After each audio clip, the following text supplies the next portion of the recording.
जैसे कि आज वेडनेसडे है, स्काई मैथ्स सीरीज में 30 जुलाई 2025 आज हम लोग साइंस की क्लास लेंगे। लास्ट चैप्टर हमारा चल रहा था एटॉमिक स्ट्रक्चर क्लास 9 से। उसमें जो पार्ट हम लोग ऑलरेडी कर चुके हैं, आज उसका नेक्स्ट पार्ट हम लोग शुरू करने वाले हैं। जो आज का टॉपिक स्टार्ट होगा वो होगा electronic distribution in different orbits. हमने जो लास्ट चैप्टर पढ़ा था उसमें हमने ऑर्बिट्स के बारे में पढ़ा था, और ऑर्बिट्स कौन कौन से हमने पढ़े थे, के, एल, एम और एन, जिनको हम लोग क्या बोलते हैं, ये ऑर्बिट्स होते हैं जिन्हें हम शेल बोलते हैं। और ये क्या होते हैं, डिफरेंट एनर्जी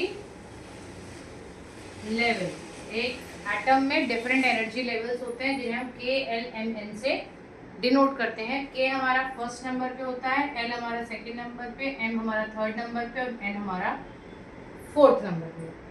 आज उन्हीं ऑर्बिट्स में इलेक्ट्रॉन को कैसे फिल करना है हम इसके बारे में पढ़ेंगे।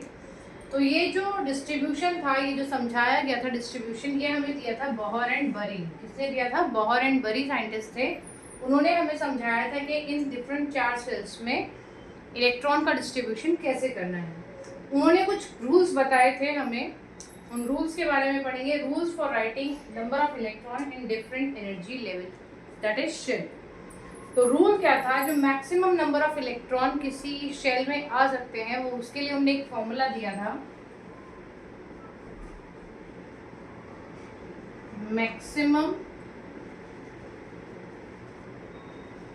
Number of electron in shell का फॉर्मूला जो उन्होंने हमें दिया था वो दिया था 2n²। क्या दिया था? 2n², जिसमें जो n आपको दिखाई दे रहा है ये है नंबर ऑफ शेल। कौन से वाला एनर्जी लेवल आप यूज कर रहे हैं? Level of energy, level of energy. या हम कह सकते हैं कौन सा के है, एल है, एम है, एन है, कौन सी शेल में हम लोग अपने इलेक्ट्रॉन्स फिल कर रहे हैं, उस की वैल्यू को हम एन में रखेंगे। के शेल जो का हमारे फर्स्ट नंबर पे होता है, तो उसमें कितने इलेक्ट्रॉन जाएंगे? 2 × 1 का स्क्वायर, दैट इज 2। एल होता है 2, 2 × 2 का स्क्वायर, इट इज 8। एम में थर्ड शेल हो गया हमारा 2 × 3 का square, that is 18। N that is fourth shell, 2 × 4 का square equals to 32। It means K shell में 2 इलेक्ट्रॉन आ सकते हैं, एल शेल में 8 आ सकते हैं, एम शेल में 18 आ सकते हैं और एन शेल में 32 इलेक्ट्रॉन्स हम लोग भर सकते हैं। बट जो इनका सेकेंड पॉइंट आया था, सेकेंड पॉइंट के अकॉर्डिंग इन्होंने बोला जो हम लोग इनके आउटर मोस्ट शेल में इलेक्ट्रॉन डालेंगे वो 8 हो सकते हैं। क्या था इनका कॉन्सेप्ट दूसरा? Maximum number of electron in outer most shell equals to 8। कि आप एक आउटर मोस्ट शेल जो बना रहे हैं और उसमें 8 ही इलेक्ट्रॉन डालेंगे, उससे ज़्यादा आप उसमें नहीं डाल सकते हैं। ठीक है। नेक्स्ट थर्ड पॉइंट था स्टेप वाइज फिलिंग। क्या वर्ड है? Step wise filling. It means कि अगर आप लोग इलेक्ट्रॉन्स फिल कर रहे हैं तो सबसे पहले आप के में फिल करेंगे, उसके बाद आप एल में फिल करेंगे। जब एल के 8 इलेक्ट्रॉन्स पूरे हो जाएंगे उसके बाद एम शेल में आप फिल करेंगे, उसमें 8 इलेक्ट्रॉन्स पूरे करेंगे, तब आप एन शेल के लिए 8 इलेक्ट्रॉन्स की फिलिंग करेंगे। I hope that much is clear. ये 3 डिफरेंट रूल्स थे जो कि बोहर एंड बरी ने दिए थे इलेक्ट्रॉन्स की फिलिंग के लिए अपने शेल में। अब इसी के डिस्ट्रीब्यूशन पढ़ लिया कि भाई इलेक्ट्रॉन्स को कैसे के एलिमेंट में डिस्ट्रीब्यूट करते हैं, तो उसके अकॉर्डिंग हम लोग इसका एटॉमिक स्ट्रक्चर बनाएंगे। हमने कुछ एग्जांपल्स ले लिए, hydrogen, oxygen, boron and sodium. Structure बनाने के लिए हमें पता होना चाहिए इलेक्ट्रॉनिक कन्फिग्रेशन। इलेक्ट्रॉनिक कन्फिग्रेशन क्या होता है? Arrangement of electron in shell. किस तरह से इलेक्ट्रॉन्स को हम लोग शेल में अरेंज कर रहे हैं उसे बोलते हैं इलेक्ट्रॉनिक कन्फिग्रेशन। एलिमेंट ले लेते हैं। एलिमेंट हमने ले लिया हाइड्रोजन, जिसका एटॉमिक नंबर क्या लिखा है हमने? 1। तो इसमें कितना कह सकते हैं हम, इसमें बोल रहे हैं कि एक ही इलेक्ट्रॉन हाइड्रोजन के पास होता है जो कि कहा जाता है के शेल में। आप जो ये सेंटर में पॉइंट देख रहे हैं, ये सेंटर का जो पॉइंट है ये है हमारा न्यूक्लियस, ठीक है, और ये हमारा के शेल है।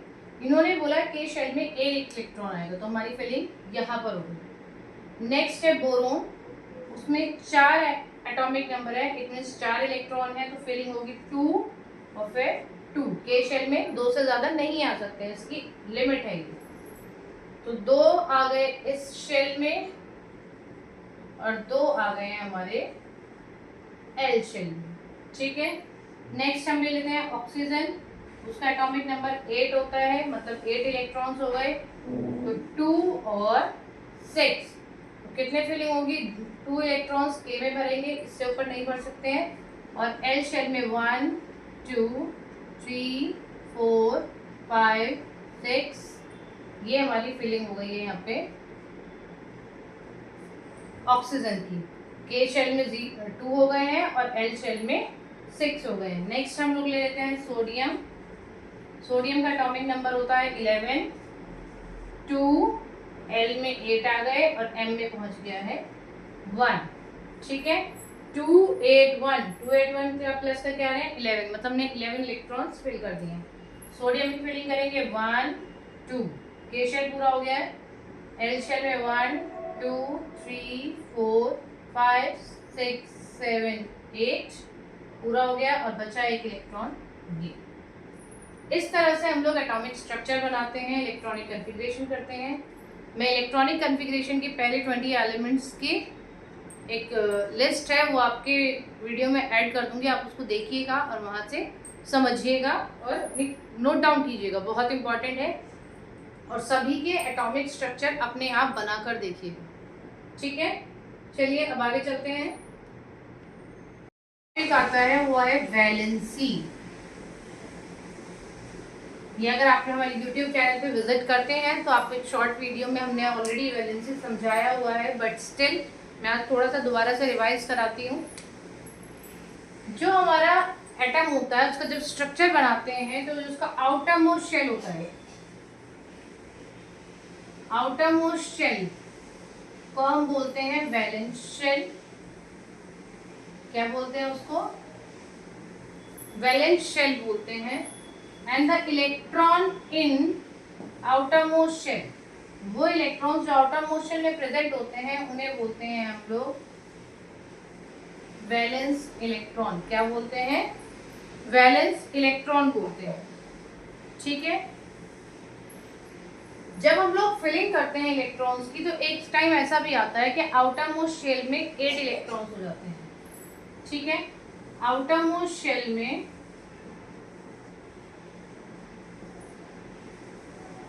कितने इलेक्ट्रॉन्स आ गए, मान लीजिए 8 इलेक्ट्रॉन्स आ गए।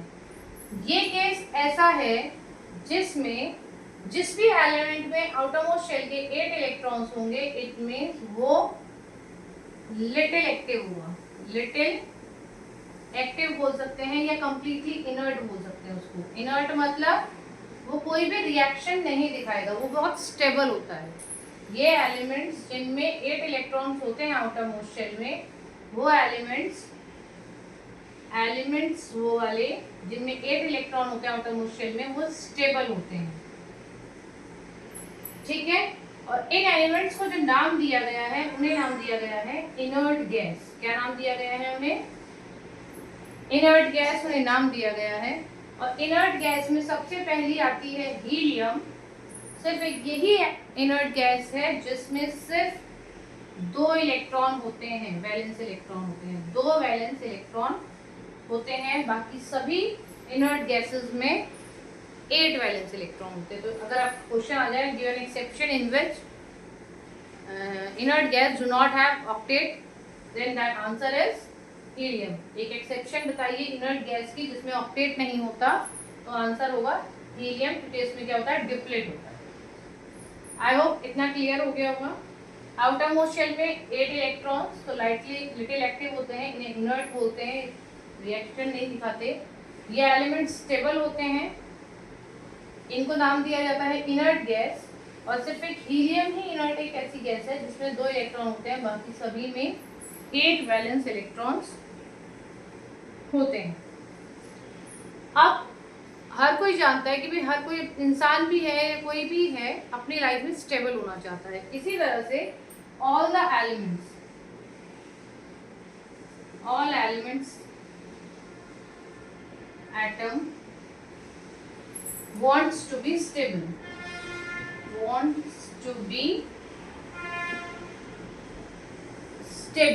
हर एलिमेंट का एटम कोशिश करता है कि वो स्टेबल हो जाए, ज्यादा इधर उधर ना भागे, जैसे हर कोई इंसान भी चाहता है अपनी लाइफ में। तो इनको स्टेबल होने के लिए एक कंडीशन दे दी गई थी कि इनके आउटर मोस्ट शेल में 8 इलेक्ट्रॉन होने चाहिए। अगर इन्हें स्टेबल होना है तो इनके आउटर मोस्ट शेल में वैलेंस इलेक्ट्रॉन कितने होने चाहिए? 8 होने चाहिए। मतलब इनर्ट गैस के बराबर इनके अगर वैलेंस इलेक्ट्रॉन होंगे तभी ये स्टेबल कहलाएगी। हर एलिमेंट, हर एटम ये कोशिश करने लगता है कि भाई मेरे को स्टेबल होना है। इसके लिए वो 3 प्रोसेस यूज करता है। 3 प्रोसेस जो वो यूज करता है, पहला करता है गेन, दूसरा प्रोसेस वो यूज करता है लूज, और तीसरा प्रोसेस है शेयर। ठीक है, पहला प्रोसेस गेन ऑफ इलेक्ट्रॉन। क्या है पहला प्रोसेस? Gain of electron. अगर उसके पास इलेक्ट्रॉन कम हो रहे हैं तो किसी और से ले लेगा इलेक्ट्रॉन और अपने आप को स्टेबल करेगा। Second, lose of electron. ये अपने पास अगर एक आध इलेक्ट्रॉन फालतू हो रहा है और उसका अंदर वाला शेल पूरा ऑक्टेट है तो अपना 1 इलेक्ट्रॉन 2 इलेक्ट्रॉन दे देता है। थर्ड आता है शेयरिंग ऑफ इलेक्ट्रॉन। ये केस जब होता है जब आउटर मोस्ट शेल में कितने इलेक्ट्रॉन्स होते हैं? 4 इलेक्ट्रॉन्स। जब आउटर मोस्ट शेल में 4 इलेक्ट्रॉन्स होंगे तब वो शेयरिंग करेगा। और इसका बेस्ट एग्जांपल आता है हमारा कार्बन। क्या आता है इसका बेस्ट एग्जांपल? कार्बन। कार्बन ही एक ऐसा एलिमेंट, कार्बन जो एलिमेंट है वो शेयर करता है इलेक्ट्रॉन्स क्योंकि इसके आउटर मोस्ट शेल में 4 इलेक्ट्रॉन होते हैं। ठीक है, वैलेंसी क्या हो गया? स्टेबिलिटी पाने के लिए हमने गेन करा, लूज करा या शेयर करा इलेक्ट्रॉन को। तो जो number of electron gain, share और lose to obtain the octet. Octet मतलब आउटर मोस्ट शेल में 8 इलेक्ट्रॉन्स बनाने को, gives the combining capacity, that is the valency. The number of electron gain, share or lose to obtain the octet gives the combining capacity, that is valency। जैसे कि chlorine की electronic configuration होती है 2 8 7। तो इसके outer most shell में कितने electron हो गए? 7। तो ये इसके लिए आसान है कि ये किसी से 1 इलेक्ट्रॉन ले ले और अपना ऑक्टेट पूरा करे। तो ये क्या करता है? +1 इलेक्ट्रॉन गेन करता है। तो वैलेंसी हो गई है -1।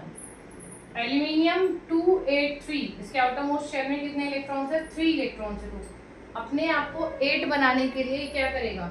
इसके बैक साइड पे 8 इलेक्ट्रॉन्स है तो ये अपने इन 3 इलेक्ट्रॉन्स को लूज कर देगा, अपने डोनेट कर देगा, लूज और -3 इलेक्ट्रॉन कर देगा अपने अंदर से। तो वैलेंसी हो जाएगी +3। अपने अंदर से इलेक्ट्रॉन्स को लूज करता है और इसके आउटर मोस्ट शेल में कितने हो जाएंगे? 8 इलेक्ट्रॉन्स हो जाएंगे। I hope that much is clear. तो ये वैलेंसी है, आप इसको अच्छे से डीपली समझें क्योंकि आगे हेल्प होगी आपको। नेक्स्ट आता है एटॉमिक नंबर। टॉपिक आता है एटॉमिक नंबर। एटॉमिक नंबर को हम Z से डिनोट करते हैं और ये होता है नंबर ऑफ प्रोटॉन। क्या होता है ये? नंबर ऑफ प्रोटॉन होता है। और किसी भी एलिमेंट के element atom, all the atoms, एक एलिमेंट के जितने भी एटम्स होंगे उनका atomic number, atoms have same atomic number, उनका जो एटॉमिक नंबर सेम होता है। कहने का मतलब है अगर आप सोडियम देख रहे हैं तो सोडियम आप कहीं से भी सोडियम आप उठा लें, अगर वो एलिमेंट सोडियम है तो उसका एटॉमिक नंबर 11 है। इट मीन्स वो 11 ही रहेगा। मास नंबर को हम डिनोट करते हैं ए से, कैपिटल ए से। हम जानते हैं the mass of atom is due to the mass of proton and mass of neutron. क्योंकि इलेक्ट्रॉन का तो मास होता है नेग्लिजिबल मास होता है इलेक्ट्रॉन का, तो जो मास ऑफ एटम किसके बराबर होगा? जो मास ऑफ न्यूट्रॉन होगा और मास ऑफ प्रोटॉन के बराबर। प्रोटॉन और न्यूट्रॉन मिलकर क्या बना देते हैं? न्यूक्लियॉन बना देते हैं। क्या बना देते हैं? न्यूक्लियॉन, जो कि कहाँ होता है? न्यूक्लियस में होते हैं दोनों चीजें। तो हम कह सकते हैं जो मास ऑफ एटम क्या हो गया, रिसाइड्स इन न्यूक्लियस। जो मास ऑफ एटम कहाँ रिसाइड करता है, न्यूक्लियस में। क्यों? क्योंकि प्रोटॉन और न्यूट्रॉन दोनों ही हमारे न्यूक्लियस के अंदर होते हैं। तो एटॉमिक मतलब मास नंबर हम लोग निकालें, क्या होगा mass number, number of proton plus number of neutron. ये फॉर्मूला है मास नंबर निकालने का, number of proton plus number of neutron. Notation of atom मतलब जो हम लोग अगर कहीं फॉर्मूले में हमें बोल दिया जाए कि आप सोडियम का फॉर्मूला लिखिए, सोडियम का सिंबल लिखिए with mass number and atomic number, तो आप कैसे लिखेंगे, नोटेशन कैसे करेंगे। एक सिंबल है, ये सिंबल मतलब जो भी आपका एलिमेंट है उसका सिंबल, ऊपर लिखेंगे mass number that is A and नीचे लिखेंगे Z एटॉमिक नंबर। जैसे कि सोडियम का होता है Na23 और नीचे 11। This is the notation of an atom. अब इस चैप्टर में दो टॉपिक बचते हैं, आइसोटोप्स और आइसोबार्स। उनको हम आज की वीडियो में इंक्लूड नहीं कर रहे हैं क्योंकि उनके ऊपर हम शॉर्ट वीडियो बनाकर अपने चैनल पर डाल देंगे। उम्मीद करती हूँ कि आज का जो चैप्टर हमने कंप्लीट कराया द स्ट्रक्चर ऑफ एटम आपको अच्छे से समझ में आया हो। आप दोनों ही वीडियोस जो हैं स्ट्रक्चर ऑफ एटम की उनको देखें, अपने चैप्टर को कंप्लीट करें और मुझे सपोर्ट करें जिससे कि मैं ऐसे ही छोटी छोटी वीडियोस बनाकर आपके साइंस और मैथ्स के चैप्टर्स को कंप्लीट करा सकूँ। Stay tuned and stay healthy.